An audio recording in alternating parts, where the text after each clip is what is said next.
Do you want to be happy? എങ്കിൽ ഇതൊന്ന് കേട്ടു നോക്കൂ.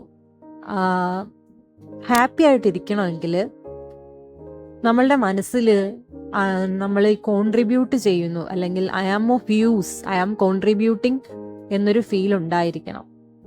നമ്മൾ ഹാപ്പി ആവാൻ വേണ്ടി ഒരുപാട് കാര്യങ്ങൾ ചെയ്തു, like caring our self a lot, and നമ്മളെ ഹാപ്പി ആക്കാൻ വേണ്ടി എന്തൊക്കെ ചെയ്യാവോ അതെല്ലാം ചെയ്തിട്ടും നമ്മുടെ മനസ്സിൻ്റെ ഉള്ളിൽ ഒരു വോയിഡ് ഫീലിംഗ് ആയിരിക്കും.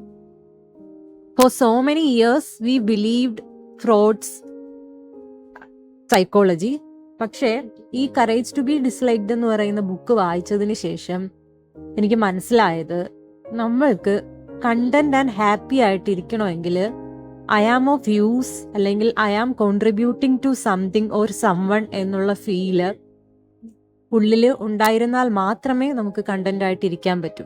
ഇൻ ദാറ്റ് കേസ് നമ്മൾക്ക് എക്സ്റ്റേണൽ വാലിഡേഷൻ്റെ ആവശ്യമില്ല, റെക്കഗ്നിഷൻ്റെ ആവശ്യമില്ല, but you should have this feeling alone.